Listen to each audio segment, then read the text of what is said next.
Welcome back. As a part of this video, we'll understand what is data accuracy check. We understood data accuracy check is a part of quality, right? Data accuracy check is a part of the data quality. What exactly is a data accuracy check? Why do we do it? Let us understand that.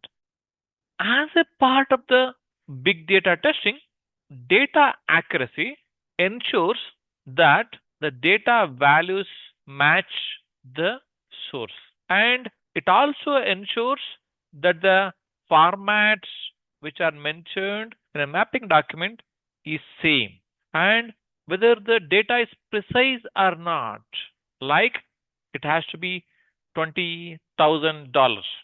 Is it more than that or less than that?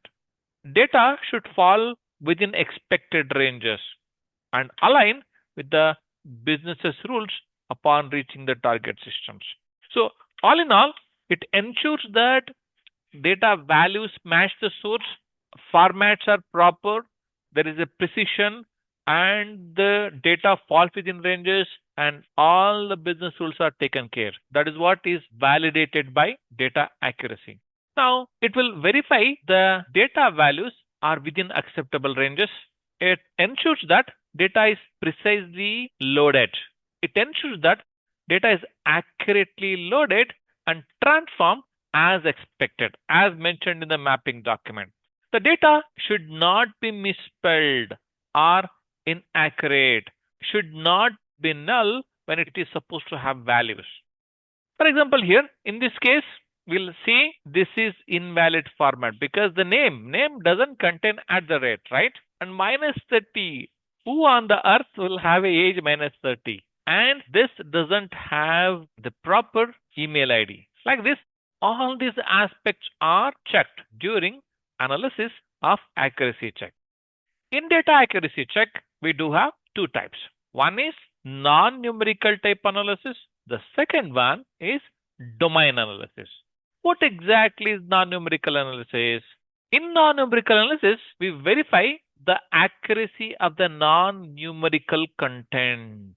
It is mostly, we will verify any data which is non-numerical. Can be a name, can be other aspects. So examples like emails, PIN codes, phone are validated as a part of the non-numerical values. Don't confuse the phone number being a numerical value. Phone number is a numerical value, but you will not add the phone numbers together, right? That is the reason it is classified as a non-numerical type. Then moving on to the domain analysis. In the domain analysis, we'll ensure that we'll validate the data is proper in terms of value, in terms of range, in terms of reference file. Let us take an example for each of them. So when we talk about the based on value, we'll create the list of values that can occur in that particular column in the table. For an example, gender. When we talk about the gender column, it can be a male or it can be a female. You cannot have multiple hundreds of genders, right? You can have only these two genders. So we'll validate if the column values are a subset of our list. In the gender, we should have only male and female. So we'll validate if the values are subset of our list. Then based on a range. So what we'll do is in a particular column, we'll set a minimum and maximum range for the data values for a column based on the logical and business reasoning.